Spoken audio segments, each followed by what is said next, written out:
Assalamualaikum warahmatullahi wabarakatuh. Shalom, Om Swastiastu, Namo Buddhaya, Salam Kebajikan. Halo semuanya, perkenalkan nama saya Yuwita Thalia Panarepi. Saya adalah mahasiswa dari Fakultas Hukum Universitas Mula Warman. Pada kesempatan kali ini, saya akan membahas mengenai pendidikan Pancasila. Sebagai salah satu dari warga negara Indonesia, tentunya ini tidak asing. Apalagi dari SD, SMP, hingga SMA kita tahu mengenai Pancasila itu dari mata pelajaran PPKN atau Pendidikan Pancasila dan Kewarganegaraan. Dan hingga sekarang pun setelah menyandang status mahasiswa, kita masih mempelajari mengenai Pancasila. Bukankah dari sini kita bisa ambil kesimpulan bahwa kita dituntut bukan hanya tahu sekadar bahwa Pancasila itu adalah dasar negara Indonesia atau isi dari kelima sila tersebut dan lain-lain, melainkan kita harus meresapi dan mengimplementasikan Pancasila dalam kehidupan kita masing-masing. Lalu apa yang membuatnya menjadi sebuah urgensi untuk kita pelajari dan dalami? Jadi, tak sadar betapa pentingnya Pancasila dalam kehidupan kita adalah karena Pancasila merupakan tolak ukur untuk membangun dan mempertahankan karakter bangsa. Karena tanpa mempertahankannya, semangat kebangsaan yang kita miliki berdasarkan nilai-nilai Pancasila yang ada akan tergerus oleh globalisasi.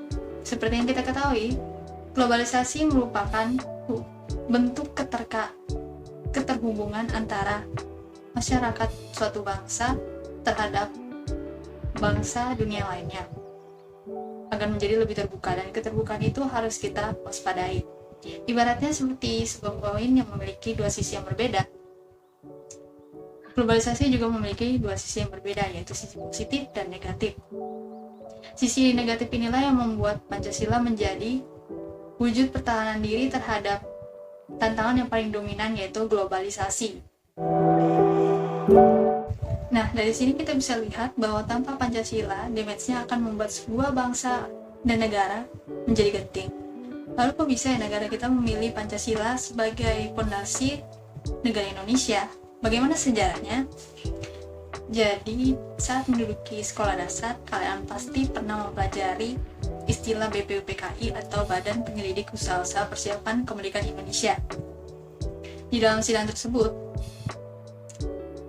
orang-orang di sana membahas mengenai asas atau dasar negara Indonesia yang kita ketahui dicetuskan oleh 3 orang.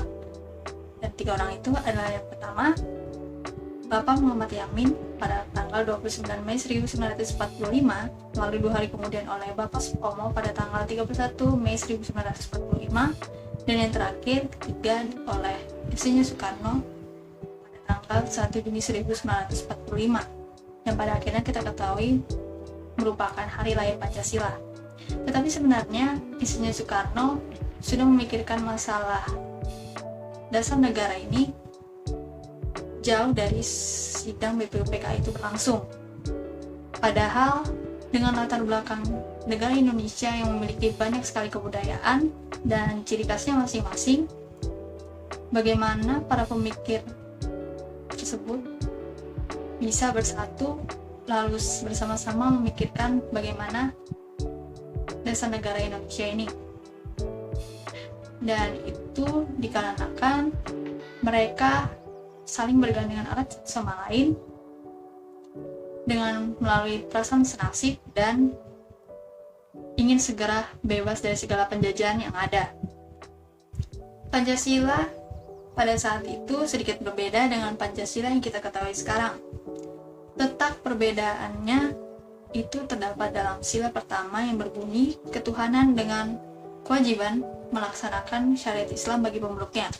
Pada awalnya tidak ada yang keberatan mengenai sila pertama tersebut, tetapi perlahan-lahan muncul sebuah protes dari kaum agama minoritas yang menganggap bahwa sila pertama itu merupakan sebuah diskriminasi bagi mereka. Bung Hatta yang menyadari kekhawatiran dari kelompok-kelompok minoritas tersebut akhirnya mengadakan sebuah pertemuan pendahuluan lalu menyepakati perubahan dari sila pertama menjadi ketuhanan yang Maha Esa. Kemudian akhirnya diubah dalam sidang BPUPKI pada tanggal 18 Agustus 1945 menjadi rumusan Pancasila yang kita ketahui sekarang di dalam alinea keempat Undang-Undang Dasar Negara Republik Indonesia. Pernah nggak sih kalian memikirkan apakah urutan Pancasila bisa diubah? Contohnya sila ketiga persatuan diubah menjadi sila pertama dan lain-lain, atau sila pertama ketuhanan, kenapa posisinya harus di nomor 1? Kenapa nggak sila yang lainnya? Jadi secara sistematis Pancasila urutannya harus tertib, tidak boleh diubah, dan bersifat mutlak.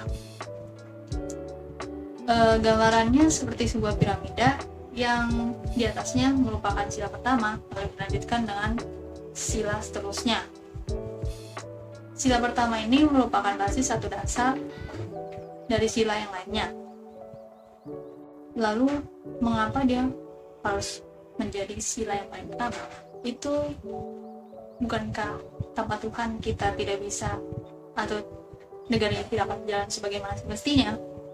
Jadi oleh karena itu sila pertama harus berada di atas.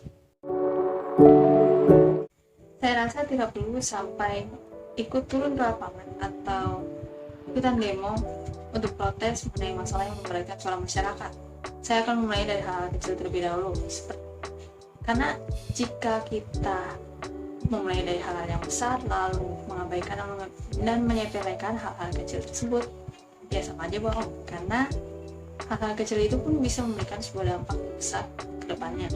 Jadi hal yang bisa saya lakukan yaitu, pertama, gak perlu jauh-jauh, wajib mengikuti kelas atau mata kuliah pendidikan kewarganegaraan dan pendidikan Pancasila, atau juga sering-sering menonton video edukasi mengenai Pancasila seperti yang saya tayangkan dalam video ini.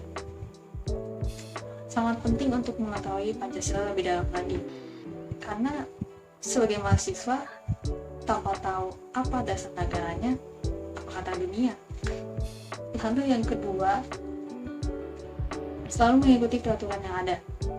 Contohnya seperti di lingkungan kampus itu membuang sampah pada tempatnya, tidak merusak fasilitas umum di kampus, lalu bonusnya mengembangkan sifat toleransi terhadap satu sama lain agar tidak menyebabkan perselisihan yang ada.